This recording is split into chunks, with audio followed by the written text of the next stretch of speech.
David Morrell is going to have another opportunity to showcase his talents for the super middleweight division and why he should be considered for a world title when he takes on Yamaguchi Falcao April 22nd on the undercard of Davis versus Garcia. Let's talk about it.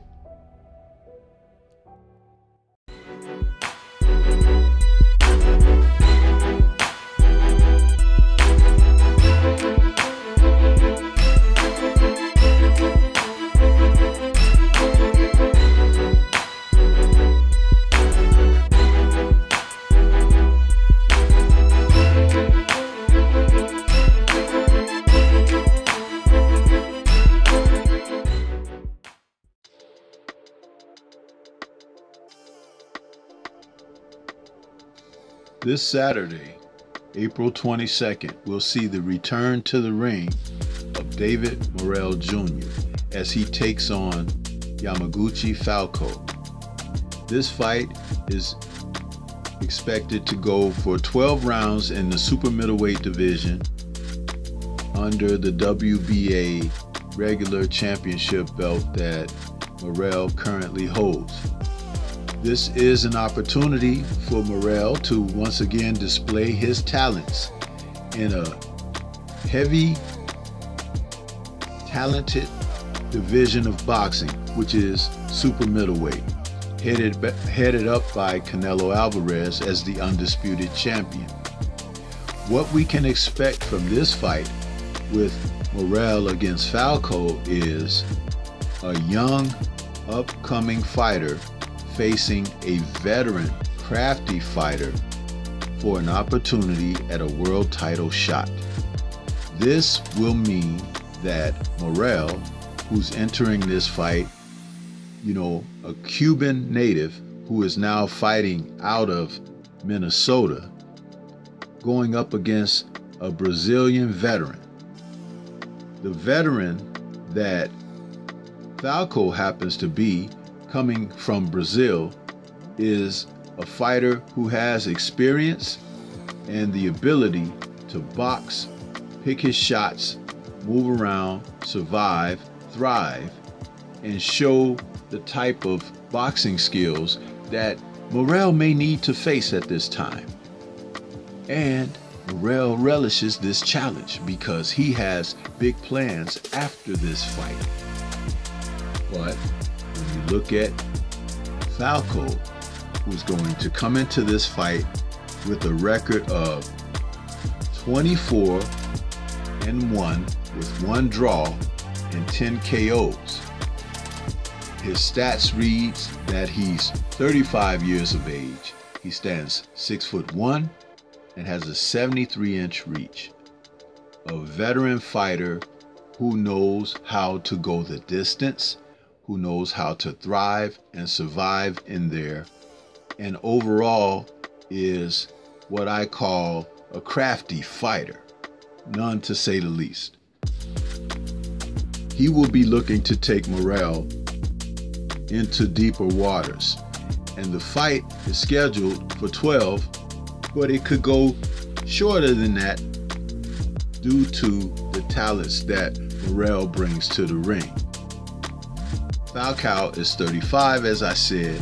Morrell is 25, and he's coming in with a meager record of 8-0 with 7 KOs, and he stands 6'1" and has a 78-inch heavyweight-like reach.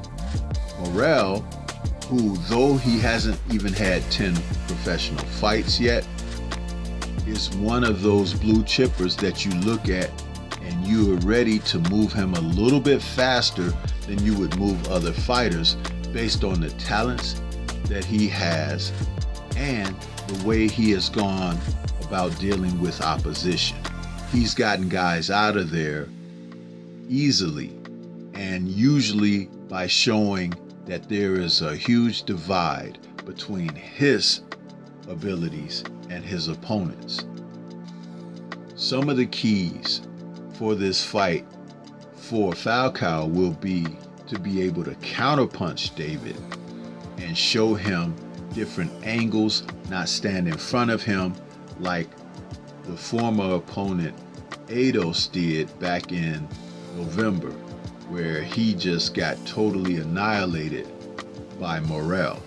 I don't expect Falcao to stand in like that, but I do expect Falcao to not deal with the strength of Morel very well. The punching power could be something that he can adjust to during the fight, but the overall strength. So he's going to have to use angles and move around. And also he's going to be able to bring something to the table that may trouble Morel somewhat. And that is the southpaw position that he has and fights out of, similar to Morel, who's also a southpaw.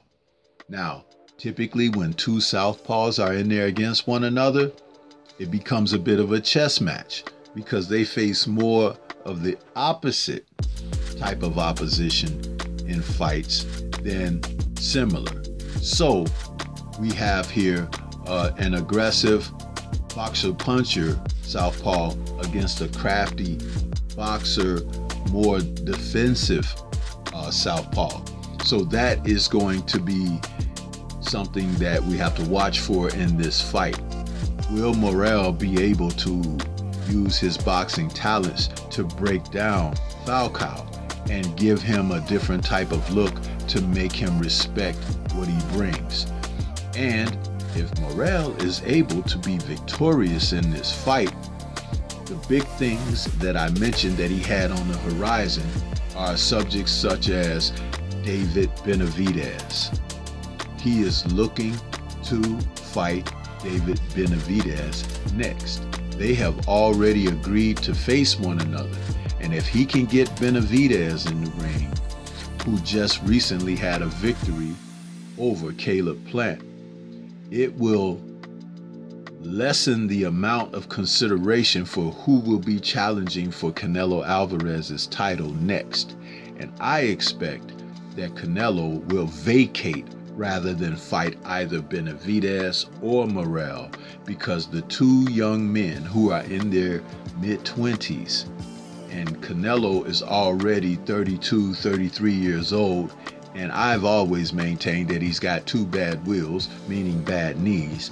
He's not eager to face opposition like this. And these are the type of fighters who are starting to fill the division. Now, if Falco is able to come out of this fight victorious, it will mean simply that Morel's boxing ability came into question in this fight. I don't expect Falco to be able to knock out David Morel. That is just not something that's on the table. But could he outbox him? That is something that you have to pay attention to, because in boxing, a man who can box can be there all day long. And the guy who can't can get frustrated and put in a position of shutting down psychologically because he's not competing well. I've seen this so many times. I'm not here to say that Falco outboxes David Morel, but what I am here to say is he's the type of veteran with the experience that Morel needs at this time, especially before he gets in a fight against someone like David Benavidez. So, with everything being said about that to this degree, I expect David Morel Jr. to put on a very good boxing display. He may be trying to get Falco out of there early, but may have to settle into boxing because Falco is not going to give him necessarily what he wants, and that's toe-to-toe exchanges. But he's going to have to seek him out and break him down. And in the midst of that, find a way to win rounds and gain points. Those are my thoughts. What do you think? This is Stormy B-Man. Shout out to the mighty LDBC and Liberated Perspective, a third eye view of the world. For more content such as this, please like, comment, subscribe, and share. Let me know what your thoughts are on Falco's chances against David Morrell, and are you excited to see Morel face Benavidez next? Peace to everyone out there, and everyone please remain safe.